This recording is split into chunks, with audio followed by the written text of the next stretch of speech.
Salut à toutes et tous, c'est Yacine Scali et bienvenue dans la tête d'un CEO, le podcast qui vous inspire à entreprendre. Je vous propose tous les lundis une conversation authentique avec des entrepreneurs et des figures hyper inspirantes pour, je l'espère, vous permettre à votre tour de réaliser tous vos projets et impacter notre société positivement. N'hésitez pas à vous abonner au podcast et nous dire ce que vous en pensez en commentaire. Sans plus attendre, je vous souhaite un excellent épisode.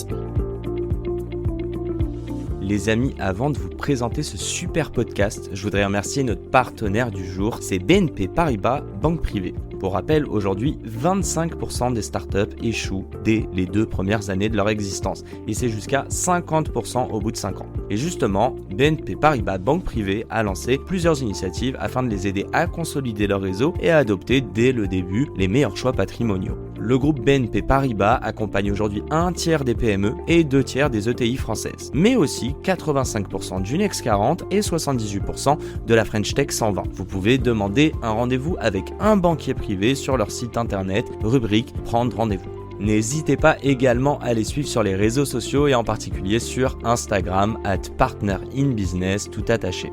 Encore merci à BNP Paribas Banque Privée de nous faire confiance et de nous permettre de vous proposer ce podcast. Bonne écoute à tous. Mini parenthèse, est-ce qu'il y a rien de plus dur que de monter ta première boulangerie? Est-ce que tout derrière, il y a plus dur quand même? Ah non, tu veux dire qu'est-ce qui est plus dur par rapport à un... J'ai l'impression qu'à partir du moment où tu ouvres ta première boulangerie, en tout cas dans ce que tu me dis, et que ça marche, tout est fait d'opportunités derrière. Mais c'est pas des problèmes. C'est pas, tu te dis pas est-ce que je suis capable ou pas, tu te dis ça peut être intéressant, je m'ennuie avec ma femme au Japon, ouvrons une école. Tu vois ce que je veux dire? Ouais. Je sais pas si tu partages ça ou pas, toi. Ne pas saisir les opportunités, alors là, c'est une énorme erreur. Enfin, il y a pas de débat. Mais il faut avoir un mindset. Ouais, c'est ça. Exactement. Enfin, tu vois, les trains qui passent et tu montes jamais dedans, il se passera jamais rien. Donc, en fait, des fois, il y a moi, c'est toujours ce que je dis même à mes cadres. C'est, il y a des trains qui passent. Des fois, c'est des trains pourris, mais si tu montes jamais dans les trains pour voir ce qui se passe. Donc, c'est des opportunités de marché, des opportunités de vie. Ça peut être des rencontres ou du business ou quoi que ce soit. Là, en l'occurrence, le Japon, il y a quelqu'un qui adorait la marque, qui avait 30 buildings, qui m'a payé les Renault et qui a dit tu te mets là et je veux que tu sois là. En fait, on mettait les pieds sous la porte avec une boutique neuve. On a dit ok, on y va. Donc tu vois, ça c'est typiquement une opportunité de rentrer sur le marché japonais qui nous a été donnée. Tu aurais pu dire non, on a dit oui. Puis après, on a développé un petit peu l'enseigne là-bas. On pourrait en faire plus si on pushait. Donc d'où l'humilité, et j'allais dire aussi, c'est être capable de négliger personne et en même temps de rebattre les cartes. Tout à l'heure, tu parlais de strat, mais ta strat, elle change tous les 3 mois, en fait. Exactement. Exactement. Et c'est ça qui t'anime, de tous les jours te dire, il peut se passer une dinguerie. Moi, je pense que les mecs qui cherchent en fait, c'est des aventuriers, qui cherchent à vivre une vie intense, mais qui sont beaucoup plus réfléchis que ce qu'on pense. Ils te qualifient d'artistes, de machin, de chaque fois, tu vois. Mais en fait, et en fait, c'est souvent, on est souvent beaucoup plus prudent que ce que les gens pensent. Et c'est des pas, enfin, il y a de l'extérieur, t'as l'impression que c'est feu follet, mais en fait, c'est beaucoup plus posé, maturé que ce que les gens pensent. Non, ça veut dire que tes moves, parce qu'en fait, les opportunités marché, des fois, tu vas très vite, il se passe des choses, boum, boum, boum, et les gens disent ouais, putain, on n'a pas fait ça dans les BP, machin, qu'est-ce qui nous fait le boss?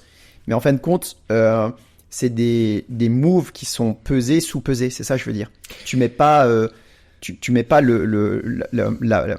en risque la boîte entièrement quand tu vas faire des moves et que t'es lancé. Bien sûr. Tu te mets en risque, mais un risque qui est pesé et sous-pesé. Et est-ce que, même si dans ça on parle pesé, sous-pesé, j'ai presque l'impression qu'il y a du pragmatisme, est-ce que par moment, on parle d'intuition, on parle de tout ça enrichi par tous les trains dans lesquels tu rentres, mais que tu vas pas prendre au final, enfin que tu prends, mais tu vas sortir à la prochaine gare. On va arrêter avec ces métaphores, mais est-ce que ça nourrit ton gut feeling? Est-ce qu'il y a des décisions que tu prends et tu saurais pas l'expliquer? Bien sûr. Et c'est celles qui m'ont fait gagner le plus d'argent et c'est celles qui ont permis de twister le groupe le plus fortement quand c'était pas des tableaux croisés dynamiques. Et qui t'anime le plus ou pas? Bien sûr, parce qu'en fait, c'est ça qui est le plus fort. C'est ça la différence. Ta vie est un jeu. Bon, non, mais c'est. Non, mais tu le vois comme ça aujourd'hui. Tu joues. À part ta fille, c'est ça, t'as une fille? Ouais, j'ai une fille. Apparaît le risque au quotidien. Tu le vois dans quoi, toi? Non, je suis. Non, il y a pas de, je suis pas un gambler ou tu vois, je vais pas, non, il y a pas de choses comme ça à côté dans ma vie. Quand je disais risque, c'est plus négatif, mais en mode si, ouais, tu d'accord, vois, okay. où est-ce que tu pourrais perdre, ou est-ce que tu le vois comme ça, ou est-ce que au contraire, t'es très optimiste, positif. Ça dépend des sujets. Bon, ça, t'es de bonne humeur là. Ouais. Il y a des sujets, je suis optimiste, il y a des sujets un peu moins. Enfin, je pense que tu te bats contre toi-même à essayer de positiver et être optimiste sur les sujets qui sont un peu anxiogènes. Sur le côté business, en fait, non, j'ai jamais été anxieux ou pessimiste. Vraiment jamais. C'est pas mon mindset. Sur d'autres sujets un peu plus contemporains, oui. Okay. D'ailleurs, c'est pas ma nature profonde, mais pour le coup, c'est un peu, il y a des sujets qui m'animent beaucoup. Mais sur le sujet biz, non, je suis optimiste. Ouais. Sinon, tu fais pas ça. On va rentrer dans ce qui t'anime justement, parce que je pense que c'est encore un plateau que t'as atteint pour pouvoir passer à l'étape supérieure. Tu me vois venir, mais typiquement vouloir créer des œufs à partir de plantes, du coup, c'est ça? Ouais, c'est des protéines végétales. Des protéines végétales. Est-ce que quelqu'un t'en a parlé, opportunité, et très vite ça a germé dans ta tête, ou est-ce que au contraire, et est-ce que même si c'est le cas, qu'est-ce qui se passait dans ta tête? Il y avait combien de boulangeries déjà? Donc c'était il y a 4 ans. Ouais. Vous étiez à combien de boulanges là? Il y avait 25 maisons lendemain, il me semble. Donc il y en a 10 qui sont montées entre temps, mais 25 c'était une taille critique pour toi. Est-ce que ton quotidien était trop, tu vois? Ouais, trop chiant. Ouais, je pas osé le dire. Ouais. J'ai cherché de nouveaux challenges. C'est possible. Non, en fait, moi quand j'ai adopté ce régime végétalien, il y a 10 ans, j'ai adopté un régime vegan. Il s'est posé beaucoup de sujets, beaucoup de questions à moi. C'était un vrai changement de paradigme pour moi.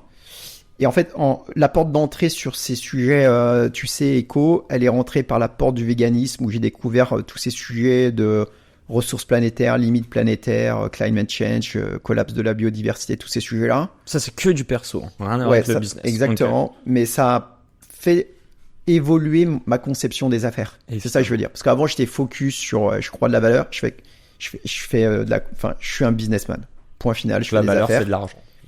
Et après, je découvre ces sujets-là et je dis, ouais, là, il y a un sérieux problème, tu vois.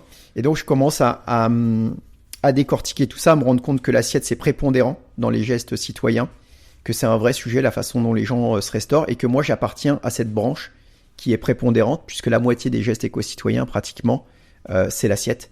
Et donc, je me dis que j'ai aussi, moi, un rôle en tant que citoyen, bien sûr, puisque j'adopte un régime végétal, mais en tant qu'entrepreneur, de porter des sujets qui sont en lien avec ces sujets de transition alimentaire. Et c'est là qu'on parle tout à l'heure d'intuition, aussi de créativité, etc. Et me vient l'idée de faire bifurquer l'entreprise vers ces sujets de transition alimentaire avec plus de végétal, avec cette idée saugrenue à la base de monter une boulangerie-pâtisserie 100% vegan. Et donc, pour répondre à ta question, c'est en travaillant sur cette idée-là que je m'aperçois qu'il y a un vide sur les œufs, qu'il y a des... La techno n'existe pas. Non, il y a rien qui existe qui facilite l'entrepreneur, enfin le chef qui va vouloir créer des recettes végétales. Et donc une idée, une boîte, hein, c'est un peu ça. Donc je dis je réunis des ingés agro et on bosse. Enfin, je leur dis, est-ce que tu penses que c'est envisageable? Et il me dit, et voilà, donc on monte une entreprise, on fait 3 ans de recherche et développement. Comment tu vas chercher ces ingés agro? J'avais bossé sur un bouquin avec une ingé agro. Et c'est elle que j'ai été voir en lui disant, bon, écoute, j'ai envie de monter un truc comme ça, qu'est-ce que t'en penses? Elle me dit, ouais, il existe des choses qui fonctionnent, etc. Et donc, comme elle avait sa boîte et moi la mienne, on s'est mis en recherche d'un CEO, de quelqu'un qui allait tracter la boîte. Et donc après, on a monté cette entreprise et on s'est avec pour mission de créer une solution aux œufs, une solution végétale aux œufs. Voilà. Donc elle est pas exclusive à Maison Landman demain?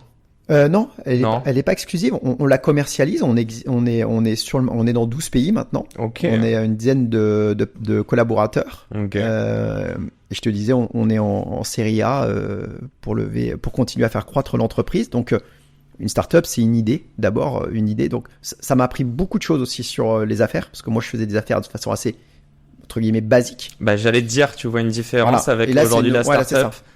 Tu pars d'une idée. Tu préfères ou pas? Excuse-moi, je t'ai interrompu, mais tu pars d'une idée. C'est pas que je préfère. En fait, il y a des. Ce que j'aime pas dans le monde de la startup, c'est que espèce de jargon et d'entre-soi. C'est toi qui as dû disrupter au début. Ouais, c'est ça. Moi. Mais en fait, les mecs, ils sont omnubilés par la levée de fonds. t'as l'impression qu'une boîte tourne par la levée de fonds. C'est une finalité dans leur business. Et moi, j'investis dans des boîtes aussi, mais je leur dis, mais putain, mais mec, si t'as pas besoin de lever des fonds, lève pas des fonds. Arrête de vouloir lever des fonds, tu vois. Ça te fait chier là de lever des fonds? Mais non, c'est pas ça, c'est que des fois t'en as besoin, mais en fait, les gars, maintenant, tu regardes les entrepreneurs, c'est un moyen. Ils se mettent tout de suite en mode levée de fonds. Donc, en fait, ils donnent du capital trop rapidement. Beaucoup trop rapidement. C'est le plus important pour toi, le capital? Mais non, mais c'est pas ça, c'est que en fait, si t'as une vision long terme, une croissance, elle est exponentielle. Donc, ton premier 1 million d'euros, c'est 10 ans pour le faire. Mais nous, on est passé de 40 à 50 en 1 an. Donc, c'est un croissement, un développement, c'est exponentiel. Donc, si tu es patient, tu vas y gagner dans le long terme à être patient et à faire croître ta boîte en ayant une vision long terme. Et comme eux, ils veulent faire levée de fonds, exit, parce que c'est ça leur truc. C'est cool quand ça marche bien et que c'est de la tech et que ça se développe super vite. Mais déjà, en termes de stats, c'est pas énorme. Il n'y en a pas beaucoup qui arrivent à vraiment faire ça. C'est moins de 5%. Et parfois, ouais. Enfin, de ceux qui lèvent, peut-être, ouais. Voilà. Ouais. Et déjà, il n'y en a pas beaucoup qui lèvent, mais ouais. Alors, moi, je suis peut-être un peu plus vieux, mais par contre, j'ai une vision de l'entreprise plus à long terme et pas de faire lever, exit. Bah, donc, du coup, pas d'exit dans tout ça pour toi?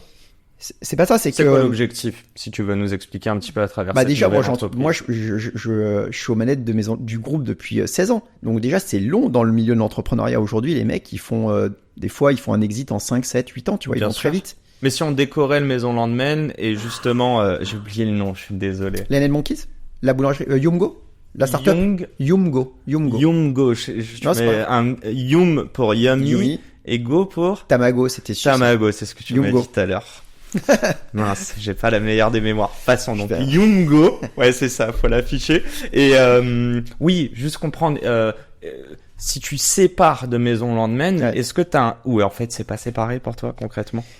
Est-ce que c'est séparé du groupe? Si, c'est séparé. Tout est des initiatives. Tu pourrais le revendre demain à 100% et quand même t'approvisionner auprès de. Oui, bien sûr. Ok. Ouais, c'est séparé. Donc c'est une strate différente. C'est une strate différente. T'as une vocation à la revendre? Bah déjà t'es pas seul aux manettes, donc c'est un espèce de consensus un peu différent, puisqu'en fait là pour le coup tu apprends. Moi je suis le boss des autres boîtes que j'ai montées. Là j'ai un cofondateur, donc c'est pas la même chose déjà. Quand tu montes une boîte à deux, j'ai appris à apprendre à faire plus de consensus. Quand t'es tout seul aux manettes, tu dis bah non, ça va être à gauche, et tu vois. T'es autant impliqué, mais tu sens que t'as moins la main. C'est pas autant la main, c'est que si c'est pas la bonne personne, franchement, c'est difficile d'opérer puisque tu as une team. Tu vois, c'est pas les mêmes. Mais même le pouvoir décisionnel, si j'ai bien compris, il est pas que dans tes mains, il est aussi dans ceux de tes cofondateurs. Qu'est-ce que ça implique pour toi par rapport aux autres expériences que tu as eues? Moi, c'est ce que je te dis. Toutes ces expériences, pour moi, elles me font progresser en tant qu'homme et en tant qu'entrepreneur. Donc, en fait, j'adore me mettre dans une situation qui est inconfortable parce que ça me permet d'apprendre des nouvelles choses. Et donc là, toutes ces choses-là qu'on apprend avec la startup, espèce de consensus, de partager la décision, de lever des fonds, etc., d'avoir des actionnaires au board, un board, des choses comme ça, c'est des choses qui sont qui sont nouvelles pour moi et donc qui demandent une autre, pas d'autres aptitudes, mais un autre comportement, une autre façon de faire. Et c'est la fin de cet épisode. Si cet épisode vous a plu, n'hésitez pas à nous soutenir en nous mettant 5 étoiles sur les plateformes, en vous abonnant évidemment et en nous laissant des commentaires. Hâte de vous retrouver la semaine prochaine. Ciao!